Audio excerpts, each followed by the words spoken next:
তো আজকে আমরা যেটা স্টার্ট করব সেটা হচ্ছে সিআর সার্কিট। আমরা আগের দিন এলআর সার্কিট পড়েছিলাম এবং আমরা এলআর সার্কিট যদি দেখে থাকি তাহলে আমরা এলআর সার্কিটে কি করেছিলাম, যে এলআর আর কে সিরিজে কানেক্ট করেছিলাম এবং সেখান থেকে আমরা গ্রোথ অফ দ্য কারেন্ট বার করেছিলাম এবং তারপরে আমরা ব্যাটারি ডিসকানেক্ট করে দিয়ে আমরা ডিসচার্জ ক্যালকুলেট করেছিলাম এবং সেই অবস্থায় ভিএল এবং ভিআর এর মধ্যে কিরকম ভোল্টেজের টাইমের সঙ্গে সঙ্গে চেঞ্জ হচ্ছে সেই প্লটটা আমরা দেখেছিলাম।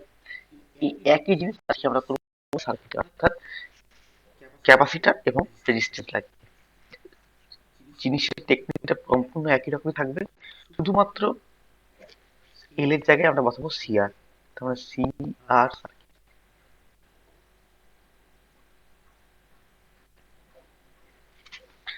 সি কি বলছে না, এই একটা ক্যাপাসিটর আছে আর এই একটা রেজিস্ট্যান্স আছে, তার সঙ্গে একটা আমরা ব্যাটারি কানেক্ট করেছি, একটা সুইচ আছে। একদম সেম টু সেম কন্ডিশন যা আমরা করেছিলাম সেটাই এখানে করব, একই জিনিস, শুধু এল এর জায়গায় সি বসিয়ে দিয়েছি এবং তার জন্য ইকুয়েশনটা কি চেঞ্জ হচ্ছে। তাহলে যদি আমরা সি আর সেট ভাবি, তাহলে এখন ইনিশিয়াল অবস্থায় যখন আমরা ব্যাটারিটা ব্যাটারি আছে, তার মানে এখানে ড্রপ পড়বে ভিসি আর এখানে ড্রপ পড়বে ভিআর। তার মানে ভি সি প্লাস ভি আর মানেই হচ্ছে আমার ধরলাম এই সার্কিটের মধ্যে আই কারেন্ট পড়ছে, আই কারেন্ট করছে। তাহলে ক্যাপার মধ্যে ডিসি কারেন্ট তো পাস করতে পারবে না, ব্লক হয়ে যাবে, কিন্তু ক্যাপাসিটি কি হবে, চার্জ হয়ে যাবে। ধরলাম সেই ক্যাপাসিটার চার্জ কত হবে, কিউ পরিমাণ চার্জে ক্যাপাসিটারটা চার্জ হয়ে গেল। তাহলে ভোল্টেজ কত হবে ক্যাপাসিটির মধ্যে, যদি কিউ চার্জ হয় আর ক্যাপাসিটির যদি সি হয়, তাহলে কিউ বাই সি মানে হচ্ছে voltage plus I into R equal হচ্ছে ই। আমি জাস্ট একবার আগের দিনটাকে মনে করে দিই। আগের দিন তখন minus L di dt plus IR equal to E ছিল। যদি আমরা প্রথমটা খেয়াল করি, ছিল হচ্ছে মাইনাস এল ডিআইডিটি ছিল, মাইনাস এল ডিআইডিটি ছিল, ই মাইনাস এল ডিআইডিটি।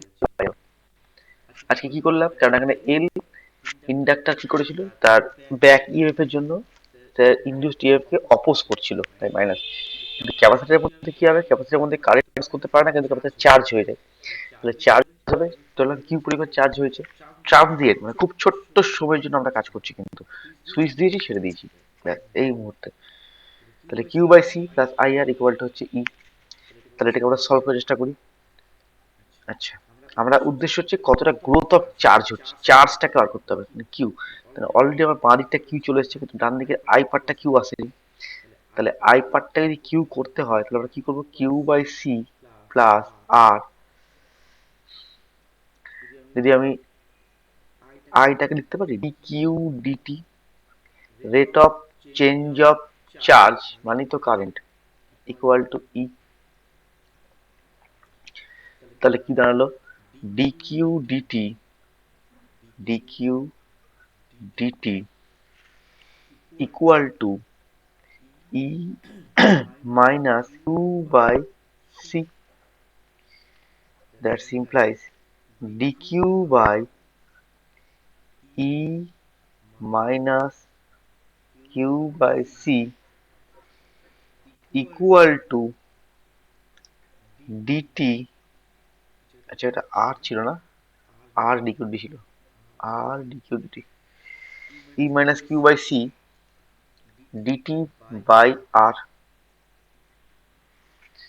তাহলে আমরা একইভাবে ইন্টিগ্রেশন করে দিই, তাহলে কি হবে, minus C ln e minus q by c equal to t by r plus C one.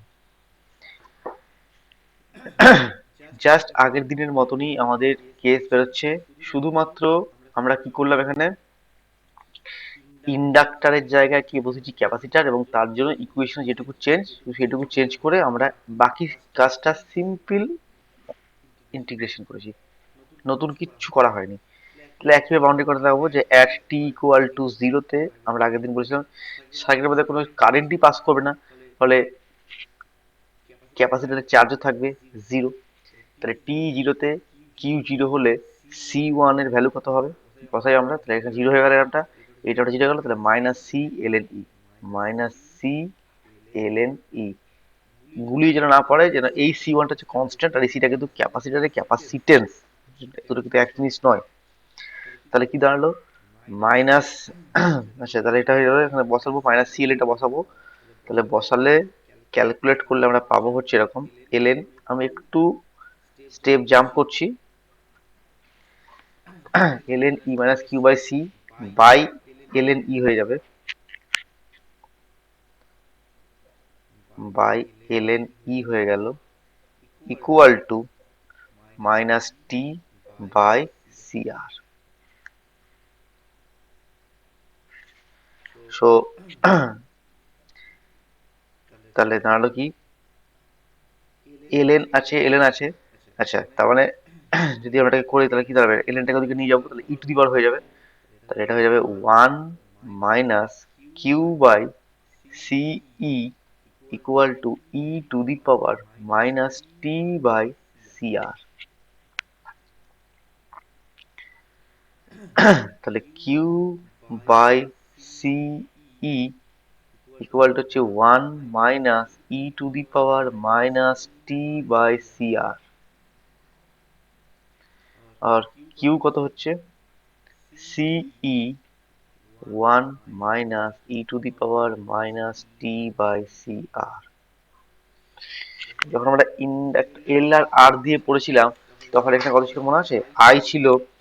তখন এখানে আইটা ছিল যেরকম, আমি লিখে দিচ্ছি E by R one minus E to the power minus R by L into T. যদি আমরা একটু আগের দিনের যা খেয়াল করে দেখি তখন এরকম একটা ছিল I equal to E by R one minus E to the power minus R by L into T. এক্সপ্রেশনটা দেখতে অনেকটা একই রকম, one minus E to the power minus T by C R. তার মানে এখানে এল বাই আরটা ছিল টাইম কনস্ট্যান্ট, এখানে কি হবে ওয়ান বাই সি আরটা হচ্ছে আমার টাইম কনস্ট্যান্ট, মানে সি আরটা টাইম কনস্ট্যান্ট, সেটা কথা বলবো সি আরটা হচ্ছে টাইম কনস্ট্যান্ট। তার মানে এই যে ই বাই আরটাকে আমরা হয়েছিলাম ম্যাক্সিমাম কারেন্ট, কেন না টি যখন ইনফিনিটি হয়ে গেছিল তখন এই টার্মটা জিরো হয়ে গেছিল, তাহলে ই বাই আরটা হচ্ছে ম্যাক্সিমাম কারেন্ট ছিল। এখানে একই জিনিস করবো, যে আমরা যদি টি কে যদি ইনফিনিটি টাইম মতো ওয়েট করি, টি যদি টেন্স টু ইনফিনিটি হয় তাহলে কিউ কত হবে, কিউটা চলে যাবে হচ্ছে কিউ নটে। কেন T to the power minus infinity zero হয়ে গেছে, মানে কিউ ইকুয়াল টু সি, তাহলে এটাই হচ্ছে সি এর সঙ্গে সমান। তার মানে এখানে সি আর কে আমরা কি বলবো, টাইম কনস্ট্যান্ট, টাইম কনস্ট্যান্ট। ওখানে ছিল এল বাই আরটা ছিল টাইম কনস্ট্যান্ট। তাহলে টি যখন টাও ইকুয়াল যখন সি আর হবে তখন কিউ এর মান কত হবে, কিউ নট হয়ে গেল one minus E to the power minus one, একই এক্সপ্রেশন। তার মানে 0.63 কিউ নট, ভ্যালুগুলো দেখো সেম আসছে। 0.63 কিউ নট, এটা আমরা আগের দিন বার করেছিলাম 0.63 আই নট, এই আইএস, একই এক্সপ্রেশন, কোনো চেঞ্জ নেই। তার মানে একই কথা বলবো, the time taken for the current to reach এত percent of its final value is the time constant of circuit. এখানে আর হলো কারেন্ট তো নয়, এখানে হচ্ছে charge. The time taken for the charge to reach 63% of its final value is the time constant of this circuit, মানে CR circuit. তার মানে আমরা এখানে আমি আর লেখাটা লিখছি না, শুধু কি চেঞ্জ হবে এখানে কারেন্টের জায়গায় আমরা বসাবো এইটুকু জায়গাটা চেঞ্জ করে দেবো, বসবো কি করবো চার্জ করে দেবো। The time taken for the charge to reach 63% of its final value is the time constant of the circuit. That's it. তার মানে প্রথম পার্টটা আমাদের কাজ কমপ্লিট হয়ে গেল। ছবিটা আঁকতে হবে, অবশ্যই ছবিটাকে দিচ্ছি। তার মানে এক্সপ্রেশনের মধ্যে কোনো রকম চেঞ্জ নেই, গ্রোথের কি হবে একই রকম গ্রোথের ছবিটা হবে, গ্রোথের ছবিটাও আমরা কিন্তু একই রকমই পাবো। যেমন টাইম, তাহলে হচ্ছে কিরকম, যে এই হচ্ছে আমার সেই কিউ নট, মানে সিই হয়ে যাবে, কিউ নট ইকুয়াল টু হচ্ছে সি ইন্টু ই। আর যত আস্তে আস্তে টাইম বাড়ছে এটা আস্তে আস্তে গ্রোথ করছে গ্রোথ করছে গ্রোথ করছে, এরকম চলে যাচ্ছে কারেন্টটা। এর 63%, মানে তাহলে এখন জায়গায় আছে, এইটা হচ্ছে আমার সেই টাও, মানে সিআরটা। তার মানে এটা হবে 0.63 বা 63% অফ কিউ নট, যাই বলি না কেন, ছবির কোনো চেঞ্জ নেই, একদম সেম টু সেম ছবি। তাহলে এই অবস্থায় আমার ভোল্টেজ ড্রপ গুলো ক্যাপাসিটর আর রেজিস্ট্যান্সে কত পড়বে সেটা বার করতে হবে, অর্থাৎ ভিআর বার করতে হবে আর ভিসি বার করতে হবে। তাহলে আমরা কি জানি, আমরা জানি কিউ ইকুয়াল টু এক্সপ্রেশন পেয়ে গেছি Q naught one minus E to the power minus T by C R. আমাকে ভোল্টেজ বার করতে গেলে মানে ভিআর বার করতে গেলে অবভিয়াসলি কারেন্ট জানতে হবে, তবে আই ইন্টু আর করতে পারবো। তাহলে এখান থেকে কারেন্ট করতে গেলে কি করতে হবে, আমাকে টাইমের রেসপেক্টে ডেরিভেটিভ করে দিতে হবে ডিকিউ ডিটি।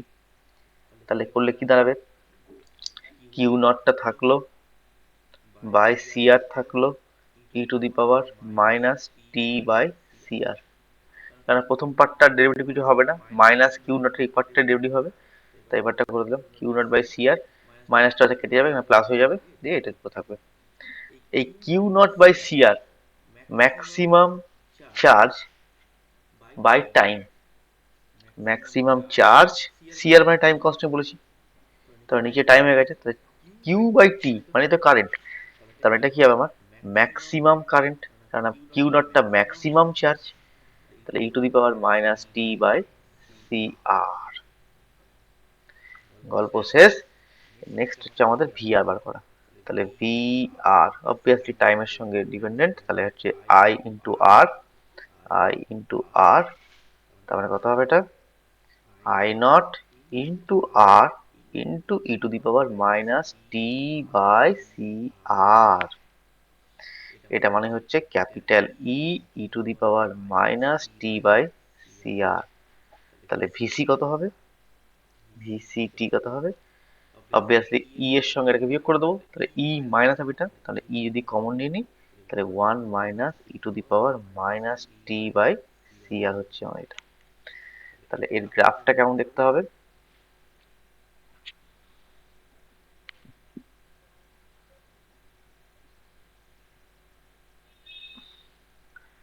এটা হচ্ছে আমার ম্যাক্সিমাম ইয়ে।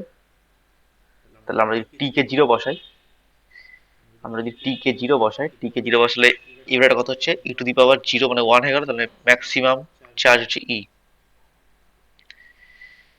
আর এখানে টি জিরো বসালে এটা ওয়ান হয়ে যাবে, তাহলে জিরো। আচ্ছা, তার মানে ভিসিটা আস্তে আস্তে বাড়বে টাইমের সঙ্গে সঙ্গে, আর ভিআরটা টাইমের সঙ্গে সঙ্গে কমবে। এটা হচ্ছে আমার ভিআর, এটা হচ্ছে আমার ভিসি। কিচ্ছু বোঝানোর কিচ্ছু নেই, সিম্পলি ব্যাপার। তুমি একটা টি এর মানকে জিরো বসাও, তাহলে এটা জিরো হয়ে গেল, মানে ই পড়ে থাকলো, তাহলে টি ইকুয়াল জিরোতে হচ্ছে ম্যাক্সিমাম ইএমএফ আছে। যত টাইম বাড়বে এটার সাথে ই এক্সপোনেনশিয়াল ডিকে করবে, গ্রাফ কমে গেল। আর এটা অবভিয়াসলি জিরোতে আছে, তাহলে যত টাইম বাড়বে এটার সাথে বাড়তে শুরু করবে, হয়ে গেল। তাহলে capacitor charging case complete. Next হচ্ছে ক্যাপাসিটার ডিসচার্জিং, একই রকম জিনিস। আমি আর নতুন করে রিপিট কিছু করছি না, শুধুমাত্র ওপরে বেরোবে 37% কি করে আসছে দেখে দিই। যে এই আমার ছিল সি ছিল, এই আমার আর ছিল, এই আমার ইএমএফ ছিল,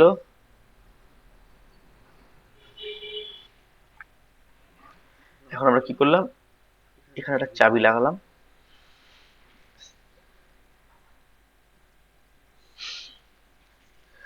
কি করলাম কেসটা না, আমরা জাস্ট এইটাকে ওপেন করেছি আর এটাকে প্রেস করেছি, ওটাকে কে ওয়ান কে আমরা ছেড়ে দিয়েছি, কে টু কে তখন আমরা প্রেস করেছি, তাহলে তখন সাইডে কারেন্ট আমাদের এই লুপে ঘুরতে শুরু করবে।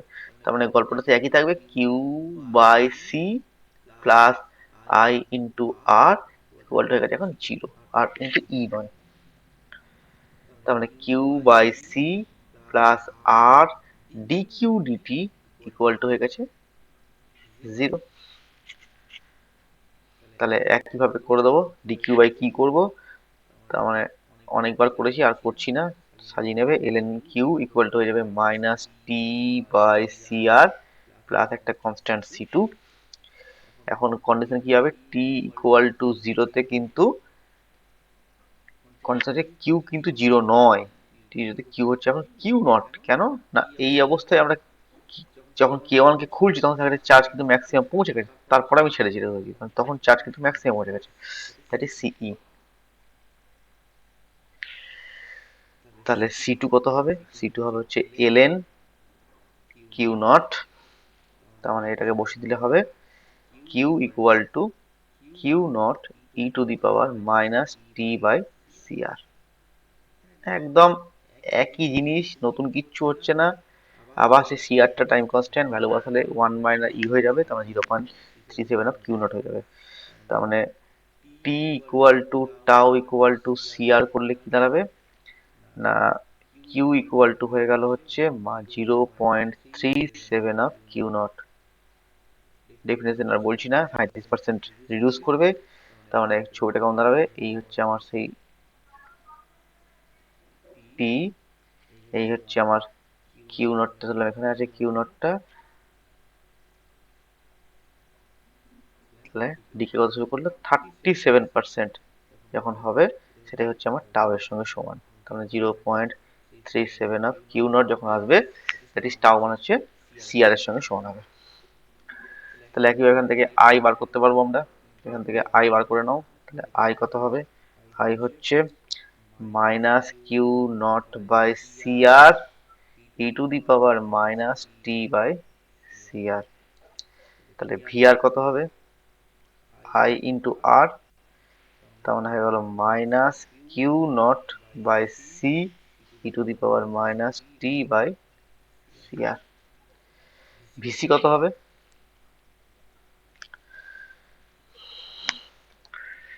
ভিসি কত হবে? V R plus V C equal to zero, তাহলে এটা দিয়ে মাইনাস হয়ে যাবে, তাহলে মাইনাস মানে প্লাস হয়ে গেল Q naught by C E to the power minus T by C R. Q naught by C কে আমরা বলতে পারি কত, চার্জ বাই ক্যাপাসিট্যান্স, হচ্ছে ম্যাক্সিমাম ইএমএফ, তাহলে ক্যাপিটাল এটা minus E E to the power minus T by C R, এটা হচ্ছে capital E to the power minus T C R. তাহলে এখানে চেঞ্জ কিছুই নেই, শুধু চেঞ্জ হবে গ্রাফটার নেচার কত দিক দিয়ে, কি হচ্ছে আমার যদি গ্রাফ হয়, সরি এই এই এটা নেই,